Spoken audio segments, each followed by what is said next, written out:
Aujourd'hui, on va parler d'une erreur qu'a faite Casey Neistat et comment on peut s'en servir pour éviter de faire la même chose.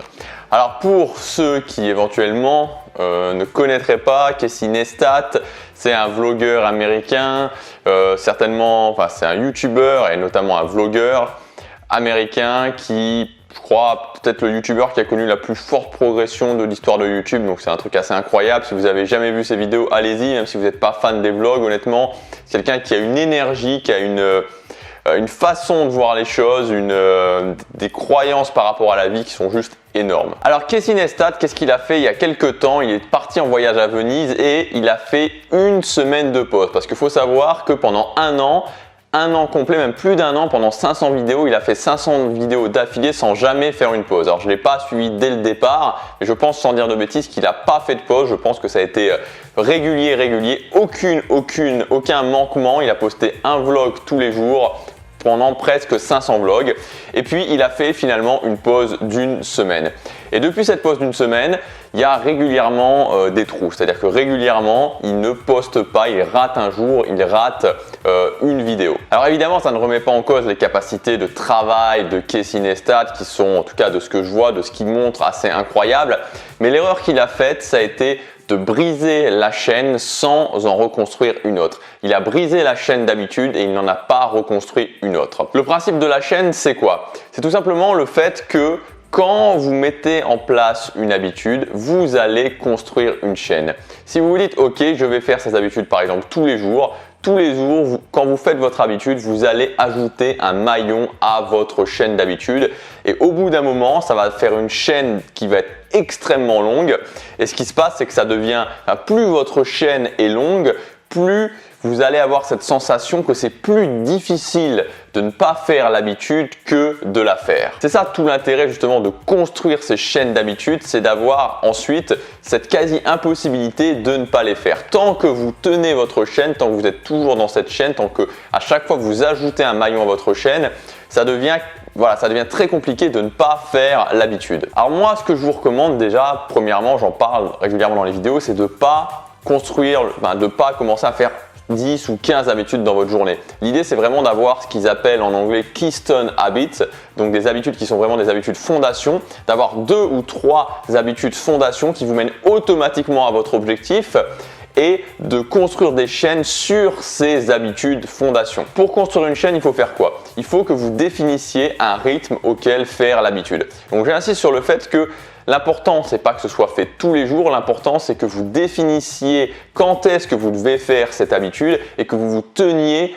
à ce rythme. Donc si vous dites tous les jours, à chaque fois que vous faites une habitude, tous les jours quand vous faites votre habitude, vous ajoutez un maillon à votre chaîne. Si vous dites 5 fois par semaine, 5 fois par semaine quand vous faites votre habitude, vous ajoutez un maillon à votre chaîne. Si vous vous dites 2 fois par semaine quand vous faites votre habitude, vous ajoutez un maillon à votre chaîne. Et tant que vous respectez le rythme, les maillons s'ajoutent, votre chaîne devient de plus en plus longue. À partir du moment où vous ratez une seule fois, et je dis bien une seule fois, la chaîne est brisée. C'est pour ça aussi que dans l'optique de construire des chaînes d'habitudes, c'est important de respecter tous les principes des habitudes que je vous ai déjà donnés, progressivement, une habitude à la fois, etc. Bon, je vais pas y revenir dans la vidéo, mais l'idée c'est vraiment que ce soit quelque chose sur la durée, de respecter ce principe de la chaîne d'habitudes. Donc vous avez compris comment vous devez faire, vous sélectionnez une habitude pour commencer, vous construisez vraiment votre chaîne. Avec cette habitude, vous définissez votre rythme, le nombre de fois que vous voulez le faire par semaine et vous construisez votre chaîne maillon après maillon chaque fois que vous devez faire votre habitude. Maintenant, évidemment, se pose une question, c'est justement la question des pauses. On a tous des pauses dans l'année, que ce soit les vacances, des moments où on a envie de décompresser.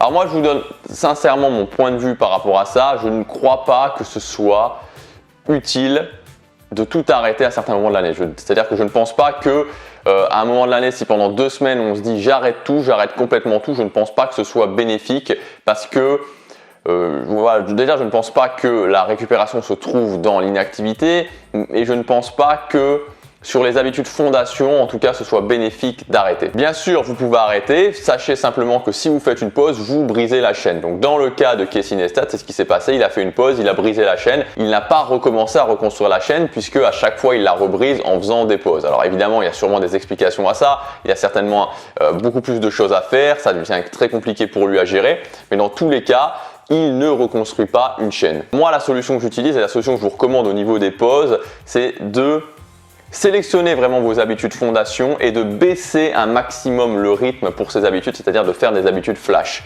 Si l'ensemble de vos habitudes, par exemple, vous prend 2 heures par jour, vous pouvez réduire ça à 10 ou 15 minutes par jour. Parce qu'encore une fois, pour faire un maillon, ce qui est important, c'est de le faire. C'est surtout de le faire et pas forcément le nombre de minutes que vous le faites. Si vous êtes en vacances, je pense que l'idéal finalement, l'idéal pour en même temps vous reposer et en même temps ne pas briser la chaîne, c'est de faire vos habitudes, de faire vraiment les habitudes principales que vous avez, mais de réduire au maximum le temps. C'est pour ça que notamment, je parlais aussi pour les routines du matin, les rituels du matin, de rituels du matin flash. Pour moi, c'est vraiment la bonne balance entre le fait de ne pas briser la chaîne et de quand même pouvoir baisser son rythme. Et ça évite justement de casser complètement cette chaîne et après d'avoir le fait de devoir reprendre. Vous savez, si par exemple vous faites du sport, vous faites votre habitude de faire du sport régulièrement, quand vous brisez la chaîne, alors si vous brisez la chaîne pendant l'année, pendant le moment où vous êtes dans le rythme de travail, vous allez vous sentir mal. Et si vous brisez la chaîne pendant les vacances et donc du coup vous arrêtez de faire votre sport pendant 2-3 semaines, vous savez très bien qu'à la reprise, c'est très difficile. Donc si vous avez par exemple l'habitude de faire 3 fois par semaine 1 heure de sport, pendant les vacances, vous pouvez faire 3 fois par semaine 10 minutes de sport. Ça coûte pas grand chose, vous pouvez le faire n'importe où, vous allez courir, vous faites des pompes, des abdos et ça change vraiment tout quand vous allez reprendre. Voilà pour ce principe de chaîne d'habitude. Si vous voulez en savoir plus, j'ai ajouté une liste de mes ressources, donc des applications et des ressources que j'utilise pour la gestion des habitudes et pour la productivité. Il y a notamment une application pour justement ne pas briser la chaîne, une application qui gère ce concept-là, qui est vraiment très sympa. Vous pouvez y accéder donc à cette liste de ressources en vous inscrivant à la lettre privée, donc en cliquant sur le lien dans la description ou sur la fiche qui apparaît juste ici.